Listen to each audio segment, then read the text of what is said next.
So I had a couple of questions on my thrusters lately. I want to go ahead and just do a quick video on what a good thruster is. I see a lot of really shitty thrusters all over the place in our gym, around the country with different certs we do. And so I just want to kind of do a quick video on what the most efficient ways to do this.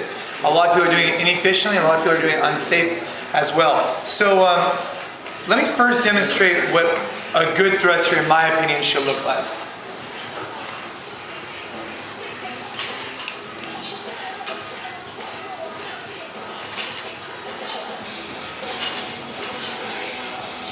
Okay, one thing you'll notice, right, is with the thruster, what am I really doing? I'm doing a front squat to a push press, right? That's really what's happening here.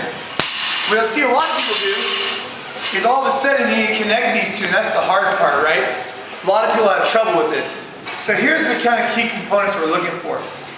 What I need is I need my elbows up. So in that front squat, if I'm holding an object right here, as I squat, this is very, very common for people. They want to hold it right here. As you squat, all that weight is going to take you forward, right? Having it up here on your shoulders is going to support that load. That's why we don't front squat like this. We front squat the weight on our shoulders. So, first things first, on the front squat, exact same components as usual. We need that bar resting on our shoulders so that basically it's closer to our body and puts less stress, and it's not going to pull us forward on our toes. Another issue we have, right, is when our elbows are down like this, right, it also has could cause an injury when my elbow hits into my knee. Very oftentimes we see people when they do thrusters are here, they come right here and they do this. I'm sure you guys have seen that. All that bar pressure is coming down, your elbow hits in your knee, your arm, you know, could be some serious damage. So what we need is we need those elbows up to allow room so it doesn't hit your knees. We also need our elbows up so that bar can rest on my shoulders. That's addressed in a front squat. Push press, you guys all know, we're looking at that dip and drive, generating momentum out of our hip.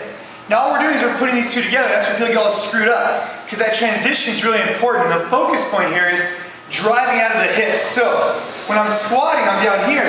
As I drive up, I focus on drive, drive, drive. Once I get about right here, I'm focusing on thrusting my hip through, squeezing my ass, having all that momentum, shift that weight off my shoulders, I flip it onto my wrist and I press it up. If you hold it out here and not on your shoulders, you're not gonna get that same drive out of your hips. Okay, if that bar is out here, when you drive up, boom, all that momentum is being dispersed to your arms and not going straight through that bar.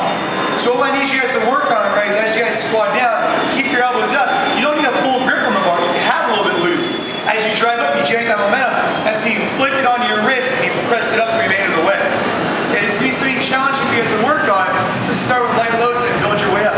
Again, you don't need a full grip. You want your elbows up, get into that front squat, slowly drive up and then thrust the shit out of that bad boy. Let that bar float off your shoulders, flip it onto your wrist and press up the remainder of the way. Elbows up on the way down, drive out of your hips on the way up. If you have any questions, let me know.